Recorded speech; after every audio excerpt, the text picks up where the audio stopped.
It's basically dealing with most of the staple crops in this country. So what it's saying, it's saying Nigeria should create wealth, should produce food in ways that create wealth. That is simply what it's saying.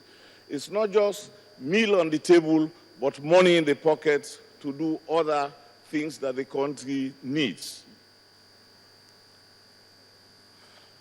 What are some of the government incentives to support investors in agriculture? Because investors tend to shy away from agricultural technologies, from investment in agricultural enterprise, which I will come to later. And the federal government has put these in place. 0% duty on agricultural machinery and equipment imports, removal of restrictions on areas of investment, no currency exchange control, constitutional guarantees against nationalization exploitation, pioneer tax holiday for those starting new business in terms of agricultural products, infrastructural support with special focus on staple crop processes road for power, water, and electricity. These are all good at the federal government level, but at the subnational level, we need to do more. I'll take the case of cassava.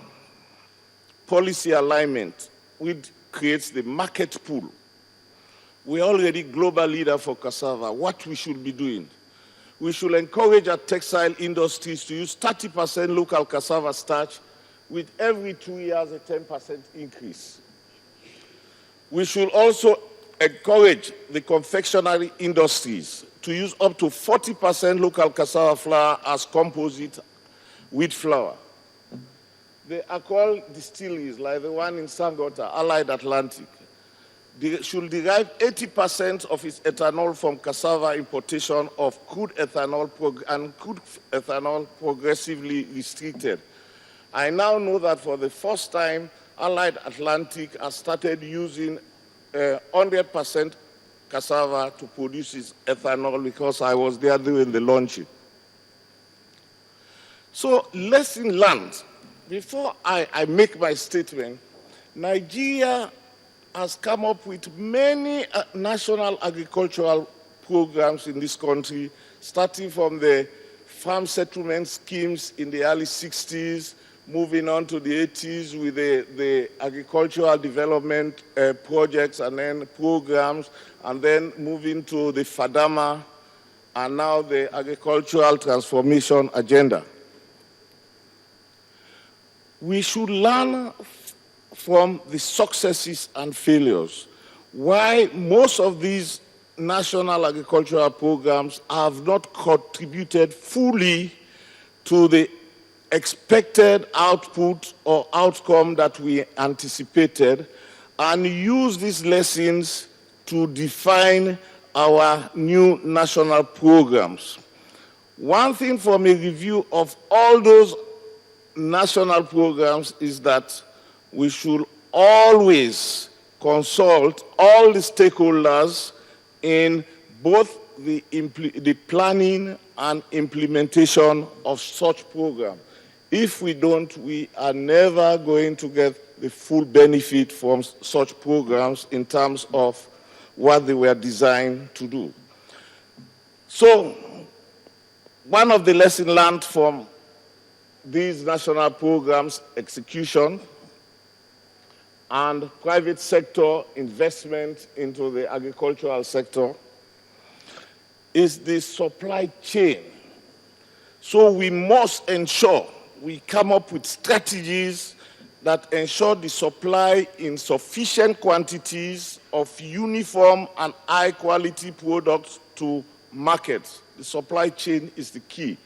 In fact, the distilleries company now, Allied Atlantic, though they need about 260 tons per day of fresh cassava, going all the way to Kwara, Ondo, and Oyo State, including Ogun State, to get their raw tubers, they are only getting averagely 80 tons per day. So they are really producing below capacity. So where can they get the supply? And that's where we have to come up with strategies to develop cluster farming, increase their productivity of those cluster farms such that they will have enough raw tubers to sell to the distillery company. Then the principle of subsidiarity.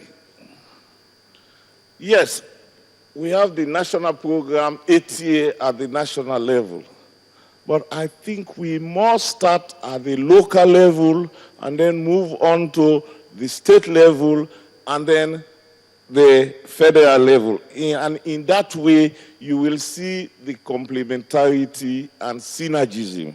But as the two speakers have said previously, the alignment is not there in all cases when it comes to the states, and some states have policies that are not in tune with that of the federal government fully when it comes to agricultural policy. So you can't get the maximum benefit from this. Then the third lesson is that just having a program for 4 years is not enough. The Maputo Declaration says 6% growth averagely, but Nigeria needs 7 to 10% growth to catch up to its glory days, you know. And it takes not just 4 years, it takes about 15 to 25 years to really depend on the agricultural sector to get Nigeria back to 80–90% of its GDP coming from the agricultural sector. Like Thailand, when Thailand started developing in the cassava sector, they started long time ago, just after the Vietnam War. They started investing in that sector.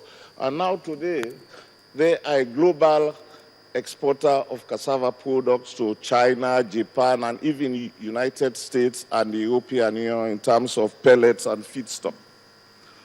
So we must have deliberate, strategic, sustained set of actions for a private sector-led agricultural transformation. Otherwise, the private sector will still try to shy away because he knows that in 4 years' time, if we have another government, they may shift emphasis and so on and so forth.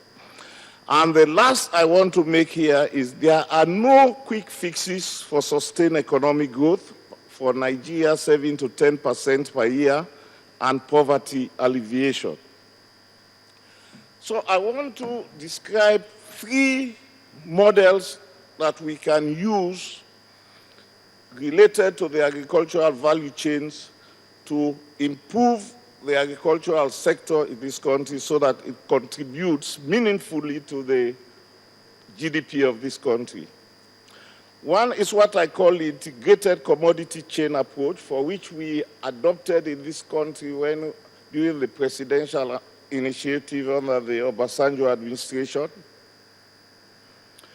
And you ensure that the market is the pool by linking the farmers to factories like the Matna starch factory, the Nestle processing units, the Allied Atlantic, and so on and so forth, and the Nigeria starch mills in Iyala, Anambra State, so that they create the pool and ensure that you have all the other inputs that will drive the technology to have those market outputs which those factories will pull. So we are saying this is an integrated approach in which all stakeholders should be involved in the planning and implementation through innovation platforms, which is the new buzzword these days, in order to ensure that production is enhanced, productivity is enhanced, processing is enhanced, marketing is enhanced, and consumption, sales and consumption is enhanced by bringing all the key players who have a stake in that enterprise or value chain to make sure they all give their contribution, and then you get the desired output that is required. But the key is the cluster farming to organize the farmers to ensure that they are able to supply regularly to the